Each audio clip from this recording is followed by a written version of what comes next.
Good morning. All right, it worked that time, I think. There we are. I just tried to start. I don't know if you guys could see me. Oh, hi, Serge. Did you see me pop up and then go away? Let me try to open chat and I can. It just didn't want to work, and I couldn't see that it was live, but I think I'm live now. Hello and welcome to Writers Write. I'm Ann Kimbrough, and we are here to do two 25-minute writing sprints. Yeah, we're actually live now. Okay, good. Let's see. I think I saw a question pop up, but I can't open chat yet. I'm in chat. That was strange. Okay. Whoop. I thought I saw Sergio in the chat, and I don't see any comments, but I thought you said, where do my ideas come from? Where do ideas come from? Good question. I'm inspired by a lot of things. Sometimes I get an idea about a character I want to write, and I build from there. Of course, it depends what genre I'm writing in. Yeah, for some reason, Sergio, your comment did not come up in the chat, but I saw it. Technology. Sometimes it helps us, and sometimes it doesn't. Oh, and now the big red clock isn't up this time. Let me grab it. There we go. Guess I couldn't grab it. Yes, the big red clock. Let's do that. There it is. All right. I think we got everything now in its proper place. Yeah, I don't know. I think maybe Sergio's comment was part of the other. Anyway, he did ask where ideas come from. So I don't know. What do you guys think? Where do your ideas come from? I think the ether. But I think it's all, your experiences, all that kind of thing. It sort of adds up. And depending on your genre, a lot of times I'll have a goal of a kind of something I want to create. I can't say a script because there's scripts and books and podcasts. Let's take the podcast that I'm doing with my son. That one came from a desire to do something together. It started out of the pandemic and being stuck together. Hey, good morning, Sergio. Did I have like I was here, then I was gone, then I'm here again? I did see a comment from you pop up. Hope you're doing well. But talking about ideas and their origins. So with that situation, I knew that I wanted to do another podcast, and I wanted to do something kind of newsy because I still have the audio drama. So I looked at the top niches. I Googled what they were, and I wrote down several that interest me, and then I let my son pick, and he picked the one, and that launched that. That's where that idea came from. As far as purely creative, I had the Fit Girls. The Fit Girls, where did that idea come from? Well, I wanted to write a cozy mystery. So once again, I guess I start with genre a lot. But sometimes it clicks that I want to write some kind of story, and with the screenplay we're doing right now, the true life story, that came about because we met the right person and said, that would be interesting. That gets an interesting life. All right. For those of you that are writing at home, now it just dawned on me. I have my idea journal up. So that's what you're saying. I'll explain that. Let's get our first writing sprint going. On your mark, get set, write! Oh, I always want to point the wrong way. It's opposite, and it's opposite. Yeah, so the idea journal. I'm just dancing. I'm not. But the idea journal, the concept behind that is that ideas do come from here and there and there. You get these cool little inspirations, because I can remember the first time I was working in an office in New York. I worked at Simon & Schuster, then I worked at an ad agency, and I don't know, I just found it a very creative time. So I was constantly had little ideas, like snippets of dialogue. I don't know what they were. I didn't know what I was writing. I had written a screenplay because I had taken a an NYU like continuing ed course. It was really a cool course. Um, and the teacher had kind of signaled out a scene I had written and read it to the class. So that made me all like, well, maybe I should be a screenwriter. So I wrote a screenplay. It was really awful. That's that thing. It's going around right now. Who's the guy? I want to say Degrassi. Anyway, there's a thing to buy one of those master classes right now, and the quote the guy is saying is, and just enough to think you're right, but not enough to know you're wrong. That was how I started with screenwriting. I thought, oh, and the people I let read the screenplay were the same way. No one knew how to read screenplays back then. I don't know if they still do. But anyway, I did go ahead and, yep, back and forward you were.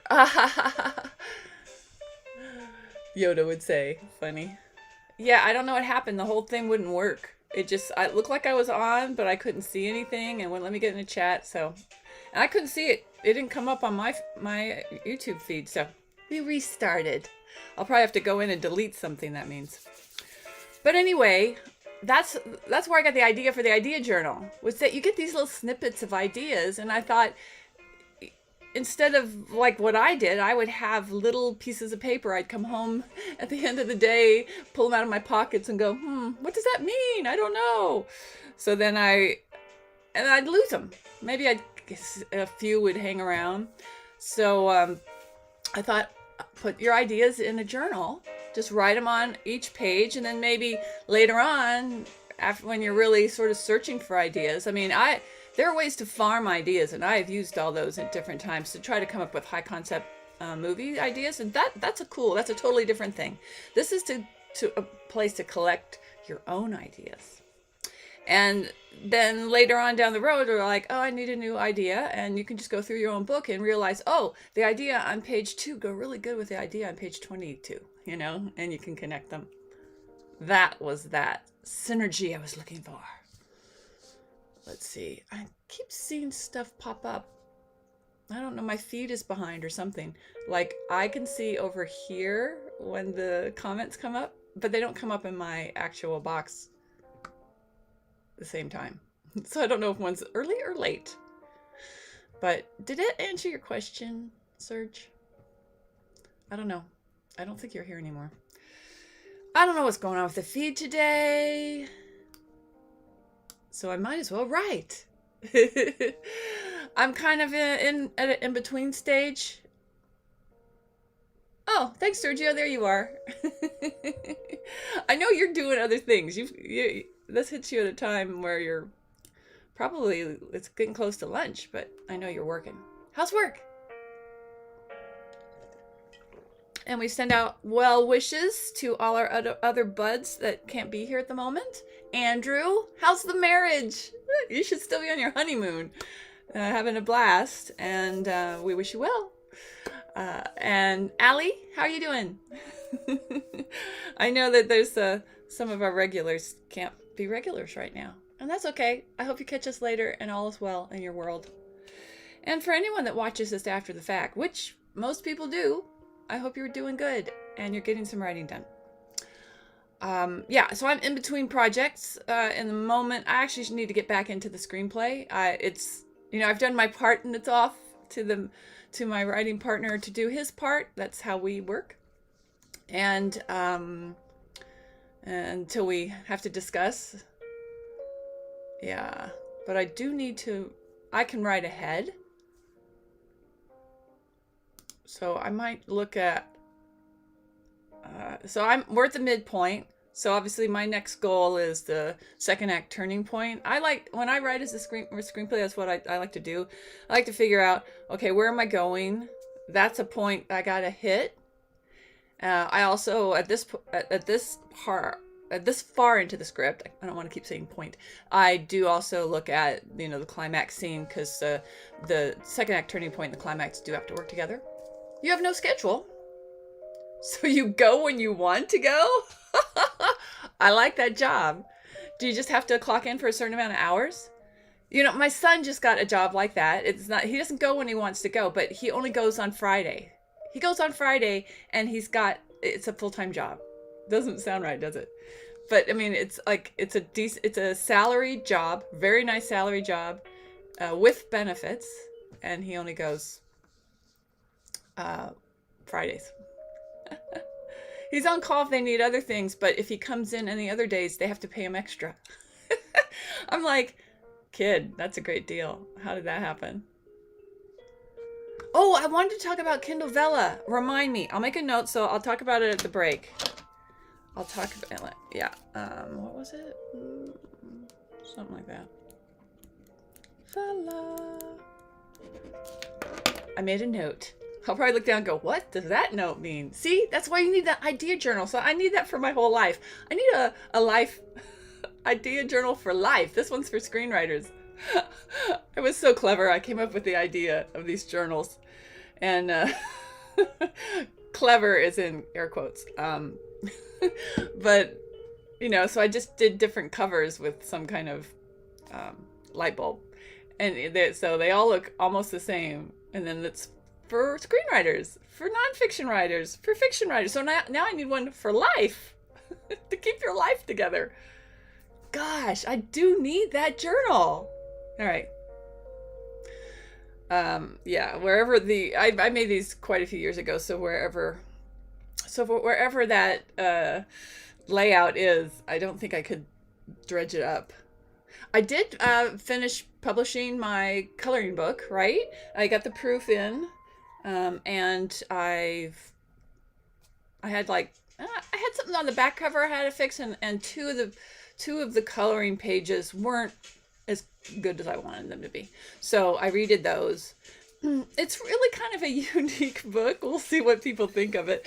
In that it's all licensed artwork through iStock, because I had a gajillion credits built up. And so this is how I decided to use them.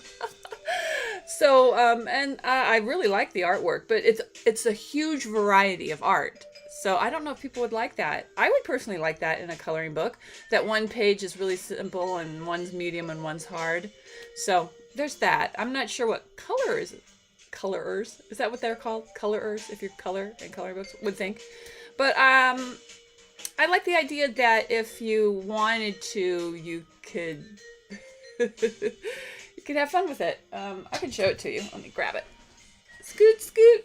It's way over here. Here it is. Well, this is a proof. So the proof, they put this line through it, I guess, so you aren't stupid and figure out you don't want to sell or give away a book. But look, here's the so what it is it's a coloring book of the state's capitals. So a lot of kids, in the United States at least, those of you that aren't in the States won't get it, but you have to learn the state capitals. So I thought that this is a sort of a twofer thing, So I like this kind of artwork. That'd be fun to color. It's detailed, but not too detailed. And then I have simple ones like this. This is one I redid. I don't think you can see it, but it's not sharp enough. But then there's one like that. That's similar, so that's good. And then there's some, so this one's much more detailed. But I think if you had, I like this one. So some are fun. And then there's something like that that's pretty simple. So, I don't know. It's a variety. Well, see, now this one looks kind of quite hard. I don't know. To me, I would just do broad strokes. But the whole point is that there's something to look at. You get to practice. You can cover the bottom and go, what's the capital of Georgia? Atlanta. And then you can also learn that it's called the Peach State. Can you see that? And the Peach State, you could color that in too. It's just so clever. But pretty soon, when it's up, maybe Monday, I'll put it, it'll go right up here where the idea journal is.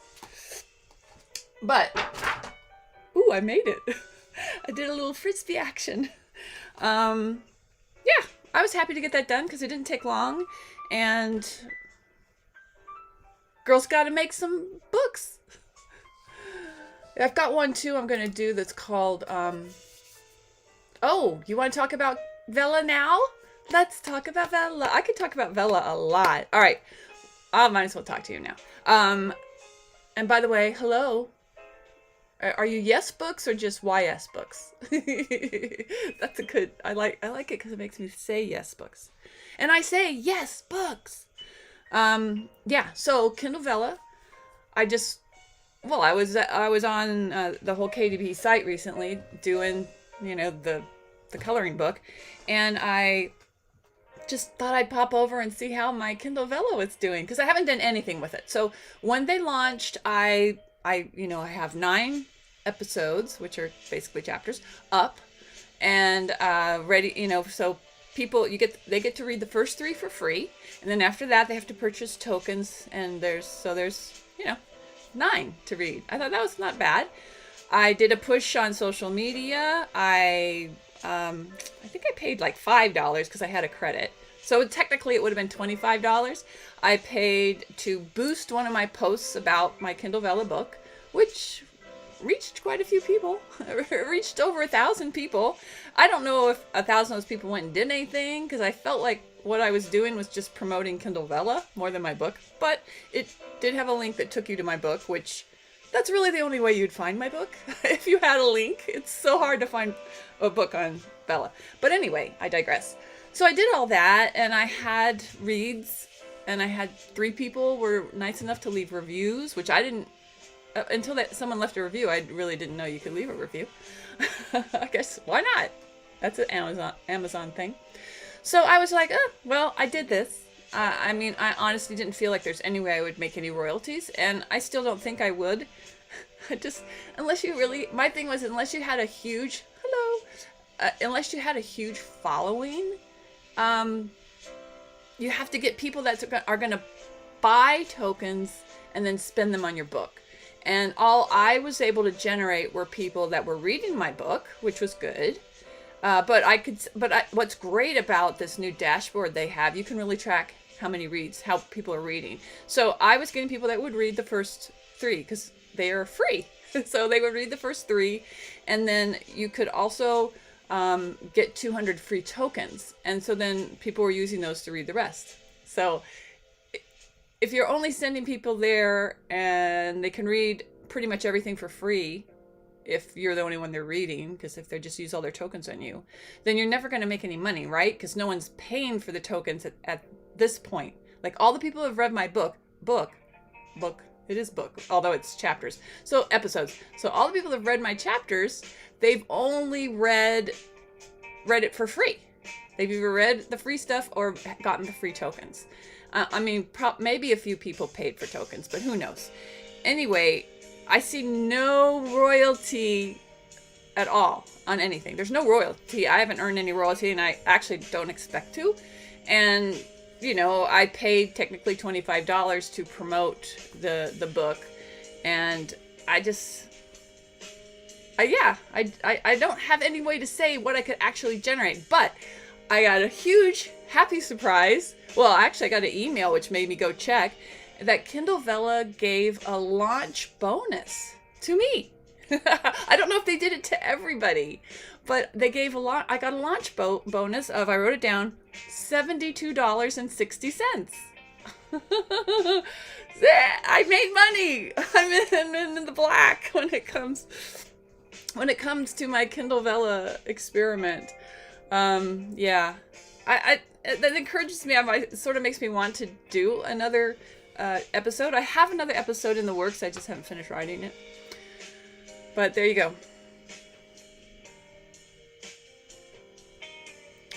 Ah. Well, that's cool. Well, then, did you get a bonus too?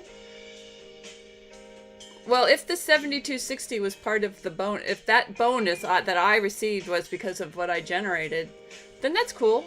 But I wish they would explain that. I mean, did they explain it? You seem to know. Maybe you're on sites where they're talking about it. But anyway, that was a nice surprise because I didn't expect to make anything ever on Kindle Vella. But I did try to promote it big, and I'm sure I sent people there. I know that most of the people on my site, on Facebook, they didn't know what the heck Kindle Vella was. So I at least spread the word. Anyway. Oh, you got a bonus. So was yours huge? I was surprised. I mean, honestly, I thought if when I saw the email that I got a bonus, I thought it would be like $5 tops. Seriously, I thought it'd be $5 tops. It was on their blog. All right. So, I hear you. I should be reading their blog. Well, I got an email, so it was a happy surprise. But so, since you do follow their blog, and I should go do that, is this like a one-time thing they're doing? I mean, because that to me, obviously the bonus was generated on how much traffic you drove to your episodes, your book. It's hard to call it a book because it's really not a book. It's a work in progress. Around the same as yours. Oh, cool. Well, congrats. Were you happy? Surprised? Excited? I mean, I was honestly blown away because Amazon has never given me anything. Because to me, it felt like they gave me something for free, right? Without, I mean, obviously I drove people there. They're going to do it till the end of the year? Well, maybe it's worth it. Well, we'll see. So how often, how many episodes do you have, and how often are you publishing a new episode? Inquiring minds. I need to learn this stuff. I'm sure somebody is out there, although it's just not coming through on any of the things I do socially. You know, I've Googled it on YouTube, or I've YouTubed it, and I haven't seen a lot pop up about people talking about it, how to use it, but I think it's kind of early. So I imagine the people that are actually talking about it, like you, that know far more than I do. Anyway, I did it as a, I don't want to say a lark, but I did it as a test because I just felt like it was, anything new like that for authors is it can be a great platform. You know, I thought it improved on Wattpad in many ways, and I just hope, and I'm sure they're beta testing the system to improve it, because I think on a user's side, it's great for a reader that just wants to find new people in the genre they like. But I just don't find that it's really great from an author perspective of someone just finding you. I mean, I don't know. I was able to get up in rank. I was able to get a crown. And I think I was up on maybe, what was the number? I screen grabbed it. Maybe number 56, I want to say. I got up that high on there. I don't even know how to find the list. I found it by accident. 8. Oh, cool. Yeah, I'm with you. It was a total experiment. So are you saying...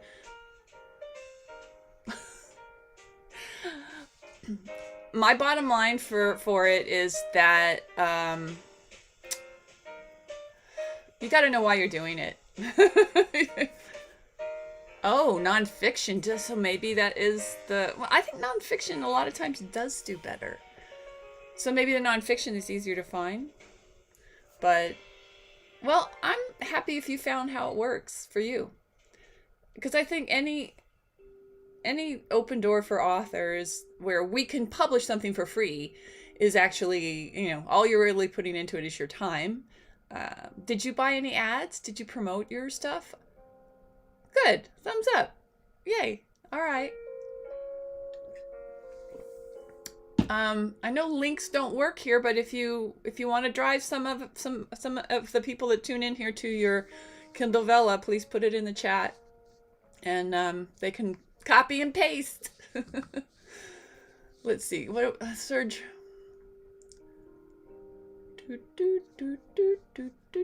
Did somebody? Oh, Serge, you said, does the title give the secret away? I'm not. Oh, I see. Oh, how's the screenplay going? If you talked about the title of the screenplay, give the secret away. The screenplay is going well. I think I'm on page. Let's see. I have it right here. Do I have it right here? Yeah, I do. I'm on page 71. And I'm working ahead. Cool. Well, thank you. Oh, so the YS are your initials. Saint City. Everybody, check that out. I will. I'm gonna copy. Let's see if I can find it. Oh, I can't. Oh, I can. For a minute there, I didn't think I could grab it. Let us see. If I go over to Amazon. For those that are playing along, look at the clock. Make those 3 minutes count. All right. Hey, it actually came up. That's really cool. That's the first time that's happened. Why? Cool. I still have tokens. I will be reading you. Oh, you got a lot of good thumbs up. Be the first to write a review. Oh, a thriller paranormal. I like that. Ooh, about Pandora's box. Ooh, this looks good. Okay. I got something to read later. Thank you. All right. Let me chop back here. Yeah, thanks, Serge. Yeah, it's coming along. You know, my thing is I am a fast writer. I never have a problem writing when I know what I'm writing. Is that kind of silly thing to say? But it is true. I mean, and even at page 71, there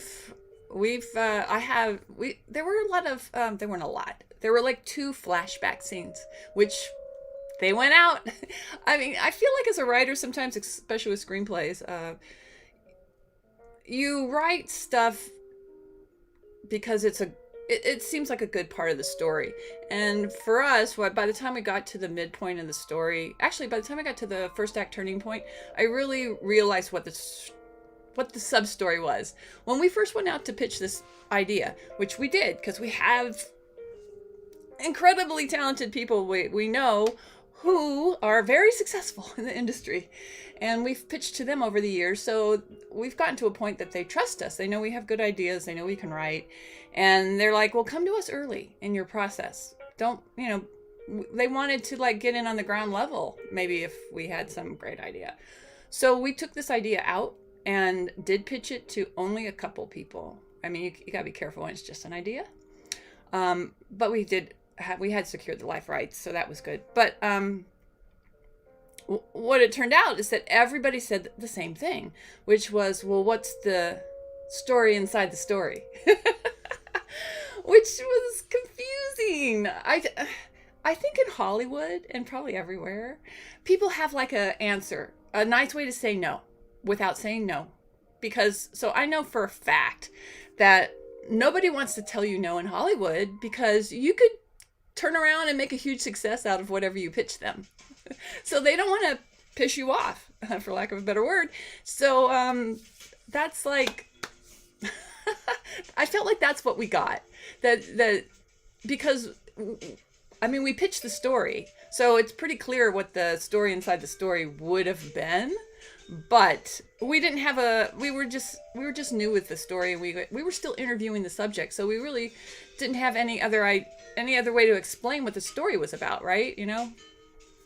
Anyway, it took to writing to the midpoint to have an answer to that question, which isn't odd because we were still breaking the story. But when someone says they want to come in at the beginning of your process, there's going to be some unanswered things. And obviously, we were pitching enough that they knew what this guy's life rights were all about, why we had secured him. Yeah, anyway, I digress.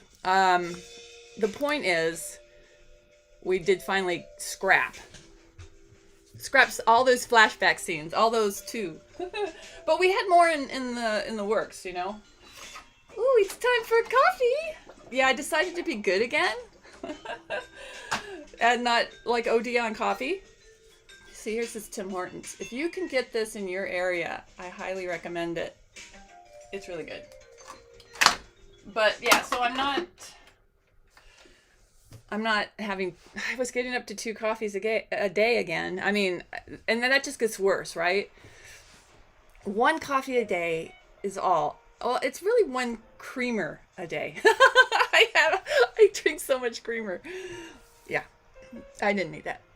At some point, it's almost like you can feel it coming out of your pores when you sweat or something. And it's really hot right now, so you gotta be careful of that thing. Anyway, we're doing good with the script. We're obviously doing quite good with Vella. I mean, to end up the Vella question part of it, I definitely am going to publish my 10th episode. But what I have to really start doing is turning all those episodes. I have an audio drama that, let's see, I guess I have 4 episodes of that out. Those truly are episodes. And they are the same, it's the same story as my Kindle Vella. Ah, a cup warmer next to your desk. Yes, I have the whole coffee maker because it's red. If it wasn't red.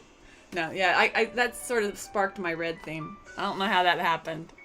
When I was a kid, I had a book called Anne Likes Red. There you go. That's the source. But we will start our second 25-minute writing sprint here in a moment. Excuse me. I will write something this time. Promises, promises. Oh, let's see. There's my lyric for Vella. I could work on that. What do I have? Oh, there. I might as well read it. But so Sergio, I got to get back in. I have had a few days off with the screenplay. It's good to let things rest, you know. So I'm plotting right now. So I know the second act turning point, and I know the climax scene. It sounds really bad. Screenplay wise, I know the climax plotting scene and story. Anyway, I'm not going to go there. I need to break those down, and that's how I kind of keep outlining as I work through a story. I do that with my books too. Oh, this smells so good. Oh, wow. Gotta love it. So, YS, why? Why? If I call you why books? Why not books? Do you have a little fridge so you can add crema? Well, you might not be a creamer addict like I am. Ooh, can you see that? That's a lot of creamer. But yet, she adds more. Yeah, my mini fridge. It's just a toy. Girl's gotta have her gadgets. Yay. Ooh, it's nice and hot. I have another coffee machine downstairs. I was gonna get rid of this because I got a new one that has like a whole water dispenser thing so you can make like 3 cups. Well, this is good. All right, is it time? Almost time. But I decided to keep it because it was red. And then I had the bright idea it should go here. Let's see, I need another toaster.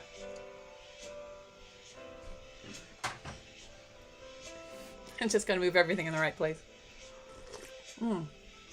There we go. It's hot, but not too hot.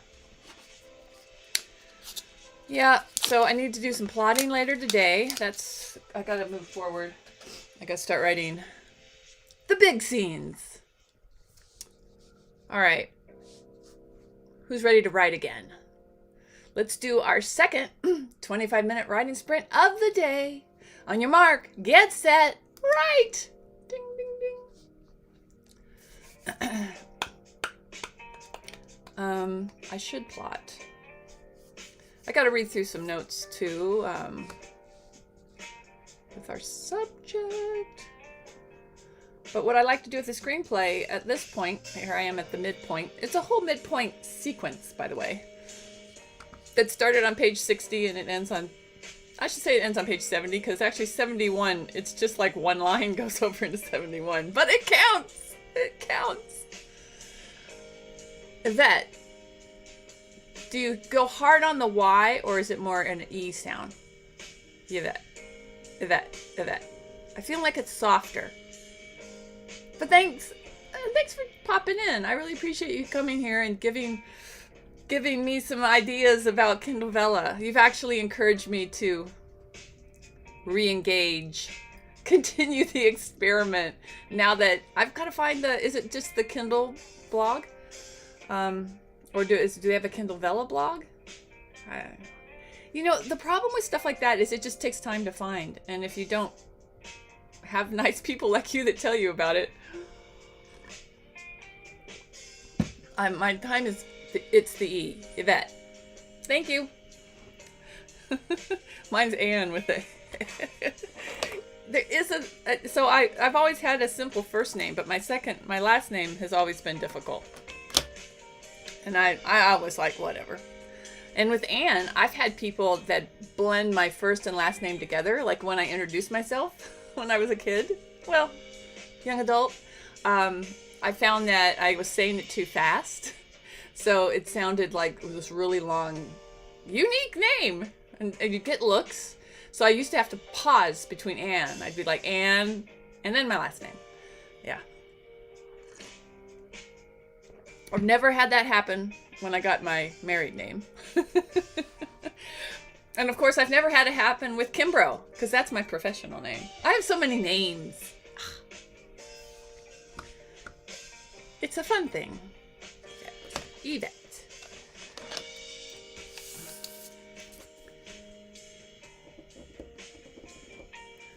But I look forward to reading your book. That's going to be fun. And I have paid for tokens. So we'll see if you get any. Have you noticed if you've gotten any royalties? Because they have that new dashboard I love. I freaking think that's like the best thing that's come out of Kindle Vella for me. It shows you so much. Well, it probably shows you as much as the old dashboard does, which is still there. But it just shows you in a much better way. I think it has more data too, but anyway. Yeah. All right. I'm going to look at what I've started for my episode 10. I was really gung-ho when they first came out, and I was I worked hard to get my 9 done. But I'm at that point. This is how I write. And I suggest nobody does this when it comes to my books. I kind of just jump in. I know where the story goes, but I really should do when I write a screenplay, I outline. But over the years, I've gotten I'm good structurally. I have a really strong sense of structure. So I just pause myself at certain points. I mean, I like I said, I have a point I write to. And I know the gist of the whole story, but as you write, things reveal and open up. And when I'm writing my mysteries, obviously, I take a little more care. Oh, so you do see royalties. Way to go. I mean, I know it's not much. Is it much for too many people? I'm trying to get to that point. I mean, that is always the goal, and I've listened to all those guys that do those shows, and I believe it's true that it's having this back catalog of books, and I don't know how many books you need to get there. I've heard 10, but I think it's far more than that. But you need at least 10 in a series, it says. And then within them, it's only a couple of the books that actually make you all the money. And in many ways you can't tell what's going to catch on, so you just do it. Just keep doing it. I've heard the same said about YouTube channels and YouTube videos, that you don't know. There are usually just a few of the shows that go viral or, get a ton of views. I don't know. My YouTube desires are not at all like my book writing desires. I do this for us because it's it encourages me. I mean, it motivates me. It launches my day to, I mean, I write every day. So when I come here with you guys, I really don't do much writing. This sort of just motivates me and makes me happy to go on my happy, merry way to do my writing. I can't really write and keep on a conversation as much as I do. Can you listen and write? I don't know. Oh, cool. Now that's smart. So have you noticed the sales? I'm assuming the Bloodline books are on Amazon, right? So have you noticed any, have you been able to connect, or are you using the audience? Have you built up a good base with those fans and just pull them over to Kindle? I mean, but you're smart. So it's all, they're basically all part of the same series. So you technically have 4.5, a work in progress, right? But, and then you have, so I'm assuming though that you feel like you're making most of your money on the nonfiction. I think nonfiction's just an easier sell because that's what people, I mean, that's what people search for when they go in. They're not searching for, I want a mystery story with FBI, and, you know, maybe, well, they probably are with that. Is Bloodline now? I know there was a TV show called Bloodline. Do you have a lot of cross promotion? You're hoping. Well, it should work. I mean, to me, that is another slight beta problem with Kindle Vella for the authors. I don't see any great way to link to your other work. You know, how have you been using those author comments at the end of each episode? I mean, I haven't really had anybody. Obviously, I've only had 3 reviews. And of course, they were all nice. 2 of them were people I knew. And they totally surprised me that they left a review. But the 3rd, I did not know who that person was. But I assume it's somebody I know. I just assume. I can't believe anyone randomly found my book. But it might be someone that found me through my blog post, you know, boost. Yeah, that's what they call it. All right, let's see. I don't even know. So anyway, with this book, I'm at that same point where I guess that I know enough about the story to write 9 chapters. I know enough to get through Act 1. And then by the time I'm in the Act 2, that's when I have to reevaluate. Now, I once sat in early on in my screenwriting process. I sat in a conference where this professional screenwriter, I don't remember his name, but he said that he wrote like the whole first draft of something, which he was talking about screenplays, of course, but it would work for books. He wrote the whole first draft, and then he tore it apart and looked at it and broke it back down, and then he started from what he learned writing the first one, then he started writing the second draft. I thought, wow, really? I don't have that kind of time, and then I'm not even getting paid to write my script. I'm trying to get, but I have less time because I'm trying to get paid after I've written them, right? Yeah, no linking. I did read that. A Diva's Journey Off Grid. That sounds interesting. I will look that up too. Is that more like a personal accounting of some experience of yours? It's a very intriguing title. I love it.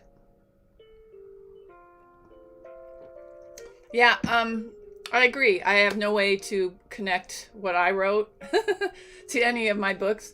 Of course, I'm still like playing around in multiple genres.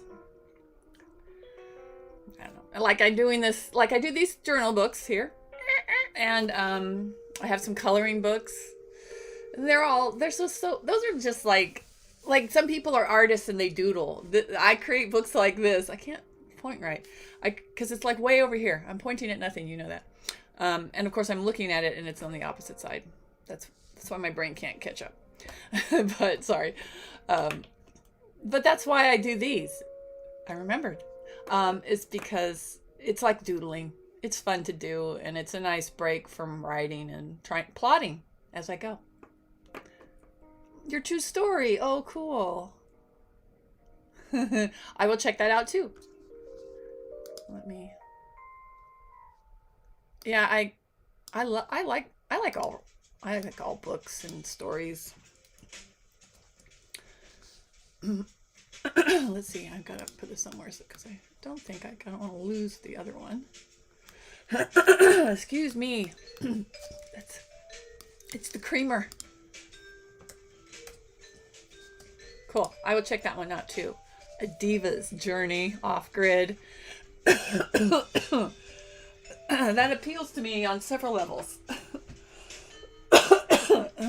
Excuse me. I'm all choked up.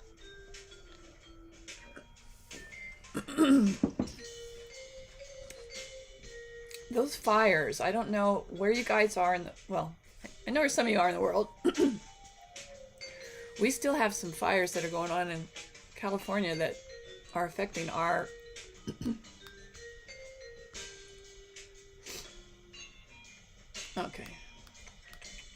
our air quality.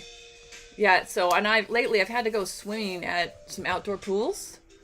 They're like a community pool, but they have lanes so I can swim.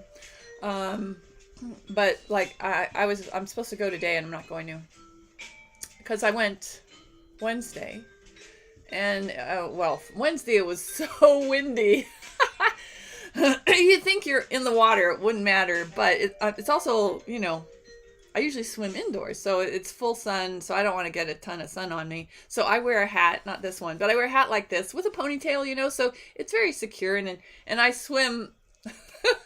It's swimming, and the pool's not that deep, so I mean it can come up to like here on me. So I've also walk in the water. I've found that's really good exercise too. I'm trying to build up to swim just constantly. So I swim half the time, and I basically walk in the water half the time.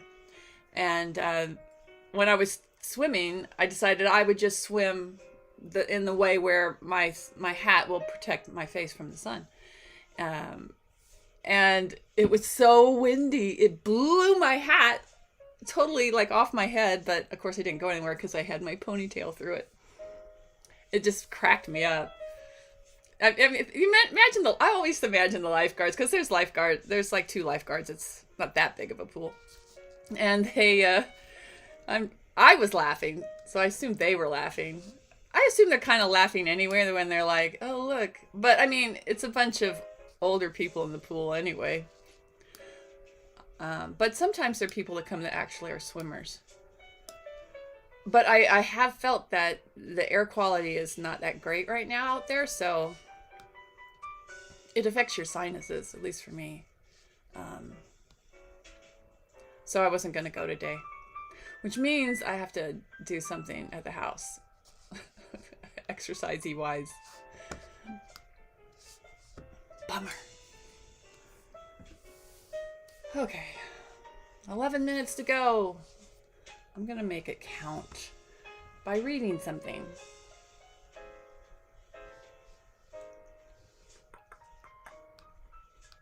Yeah, this is one of those things I gotta know, where am I going to end this episode? Chapter.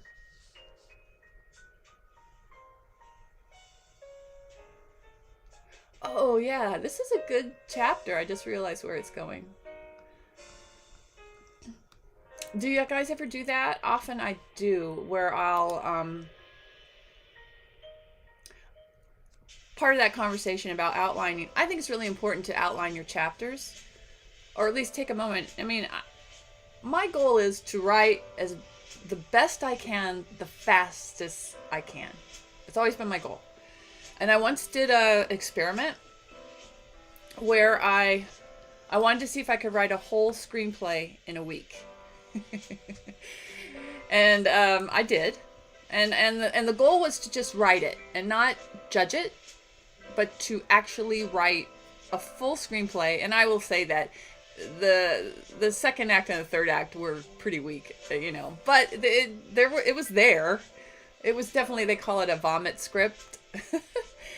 But the goal was to see that you could do it. And I mean, I did prep for a week. Like, I did spend time plotting, and I had all the scenes. You can't write something out of nothing. But I find when you're writing a chapter, it's nice to sort of write it and then go back and go and do the same thing. Every chapter needs, just like every scene in a script, it has to have a beginning, middle, end. It has to have an arc.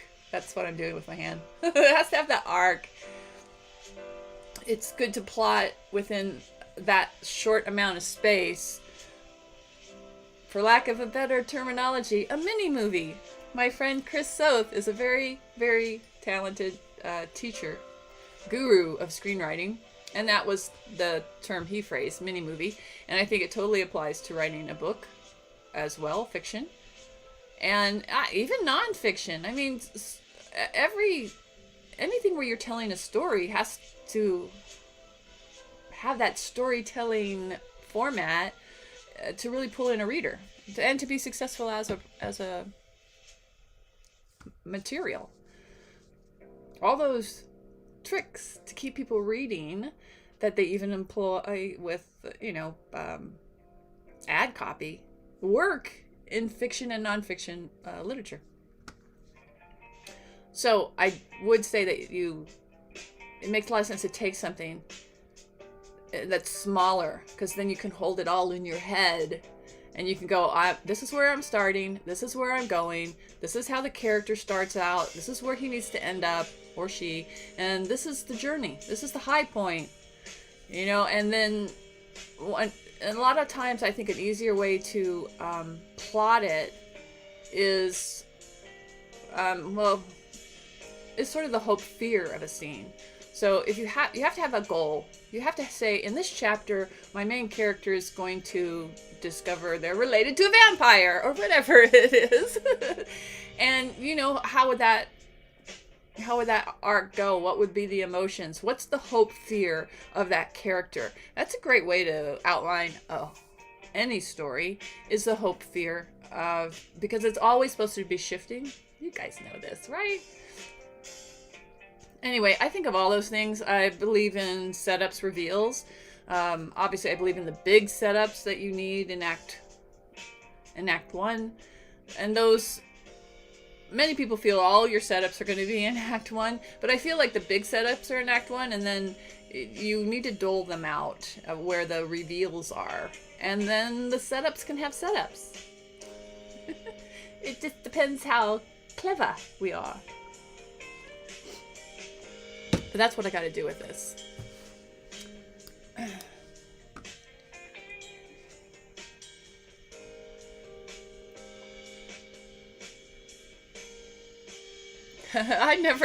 I love Truby. I have his book. It's right up there. The Screenwriter's Bible. Oh, no, sorry, that's not Truby. Is it? No. Oh, no, Truby. I've seen Truby talk. Yeah, I like Truby. I would say, do not let your first draft turn into concrete. I think he's speaking to the fact that some writers, can't kill their darlings. You've got to be able to rewrite it. And probably that guy that I first heard that was talking about taking a first draft and ditching it and starting over from scratch based on what he'd learned, that's probably what he was talking about.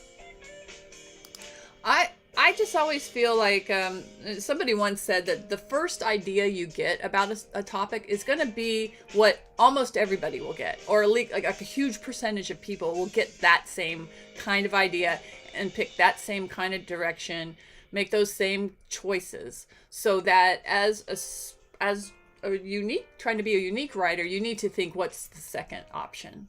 And if you can't do that, Dave Trotter, thank you. Yeah, I have it right there. I can't see his name. Dave Trotter. Yeah, John Truby's way different. He's a neat guy to hear speak. I remember back in the day, somebody had like a bootleg tapes of John Truby. This is long before you could buy stuff, right? You had to like go see him somewhere. I've seen him at conferences back when they used to have. When they first started screenwriting conferences, I was a screenwriter. I was trying to learn screenwriting. And I was lucky to be able to see a lot of these guys at live and in person, like Blake Snyder, John Truby, who's the other big one? I'm sorry. Somebody really big. Yeah. Oh, Dave Trotter's the Screenwriter's Bible. To me, that's hands down. If you want to know how a screenplay is supposed to look wise, that's good. John Truby to me is I think in general he's got a good view of story. I don't know. With all these guys, to me, the thing is, yeah, learn it all, do whatever you have to do. I didn't feel like I actually learned screenwriting until I took a course and I had to do it every day. And once and if anything, the course it was one I did online. I wasn't where I didn't go into a class, but you could do it on your own time, and it required you to write scenes every day based on what you were learning. There's so many nuances to any kind of writing. It's hard to put it all into one book that can teach you how to do it. That's why for me, those books are great references. Michael Haig, he's a good guy. Robert McKee, good guy. That's not the one I'm thinking of. Actually, I know someone who still works, I think, with Michael Haig. Robert McKee, God, that guy's a crack up. I went to he has like little seminars. I went to one of his seminars. He's a hoot, man. That guy's a character and a half. I mean, you should just listen to him talk. I have his book around here too. It's over there. But not the one I was thinking of. He's like the big guy. I can't remember his name. Isn't that bad? He was the one that came up with the whole screenwriting paradigm. You know, how that scale, that graph, the rising. He's the guy that did that. And he's also written some big movies. I would call him now probably the godfather of screenwriting. And I can Google it. Let me Google it.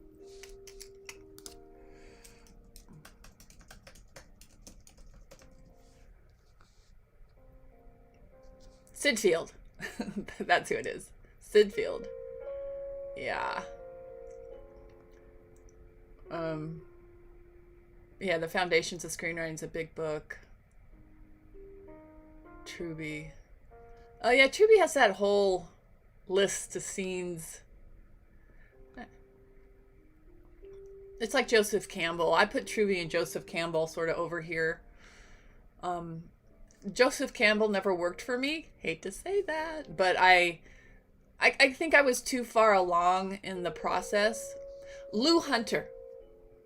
Now that's someone that I feel like was there before Sid Field, or maybe at the same time. But Lou Hunter was a teacher. I want to say USC, but I'm not positive. So he's got something called Screenwriting 434. To me, he was really the first person that kind of broke it down and taught it more than anybody. And he might actually even be the one that came up with the paradigm. Not Sid Field, but to me, Sid Field was the first guy that made talking about screenwriting popular. Great speaker. I like this book. It was one of the first I read, I think, by Vicky King, called How to Write a Movie in 21 Days. I thought that was very easy to follow. Anyway. Google. What would we do? Yeah, Blake Snyder for sure. To me, Blake Snyder took something that had been very academically discussed. Even though Sid Field made it more real, Blake Snyder to me was the first one that came forward that was writing just contemporary, simple movies, and he had a way to discuss it that was just different. Whoa! Time flies when you're not writing. Oh my gosh. But Sid Field is great. Or not Sid Field. Blake Snyder. Yeah. Yeah, I always like to say that I saw him before he was famous. Actually, I saw him at a conference. It was back in the day. They did this thing in the 90s. 90s? Was it? Yeah. God, it was the 90s. Called the Screenwriting Expo. And it was amazing. It was just full of screenwriters. It was so fun to go and just be, and everybody went to it. All these names you're talking about, they were all there. And of course, that's the first time I saw Blake Snyder, and it was just when he had just started to be really popular. And they didn't know yet that his book was exploding, and everybody wanted it. And they had put him in a smaller conference room. So I remember, luckily I got there early and I had a seat in the room, but like half of the people were in the hallway just trying to listen. They had the door open and he was trying to stand by the door. And he was just the most humble, sweet guy, and could talk about screenwriting in such a easy to understand way. To me, Dave Trotter is also a guy that made it very easy to understand. I think his Screenwriter's Bible is very simple to understand. Some of the others not too much. To me, Truby has something. There's something about what Truby is teaching that gets to a different level of screenwriting that none of the others do. But I've also sat into a enormous, like the biggest, they would put Truby in the biggest room to listen to, and to me, he was like going down a rabbit hole of what he was discussing. I probably should listen to him now. I would get more out of it. At the time, I was probably too new to screenwriting. I was just like, what? I want to do that, but what? But I'm too far gone now. Anyway, guys, thanks for joining me today, listening to me Babylon. I hope you all continue your writing through the weekend. Is it already Friday? Where does the time go? Well, I know where it goes. It goes right here, writing. Anyway, I hope you come back and join me again on Monday for another Writer's Write, where we can discuss whatever you want. And hopefully do some writing. I'm going to jump into it. I've decided I'm going to finish my episode 9. Thanks to Yvette for making me think of my Kindle Vella. And thanks to Kindle Vella for giving me a bonus. Nice talking with you, Yvette. Happy writing. I hope you can join us all here again. Thanks, Serge, for always popping in. It's always good to see you. Take care, you guys. Have a great weekend. Be creative. Don't be afraid to write whatever you want to write, because just like I said when I did the vomit draft, you can't edit yourself while you're writing. That's for after. Just be fearless. Thanks, Sergio.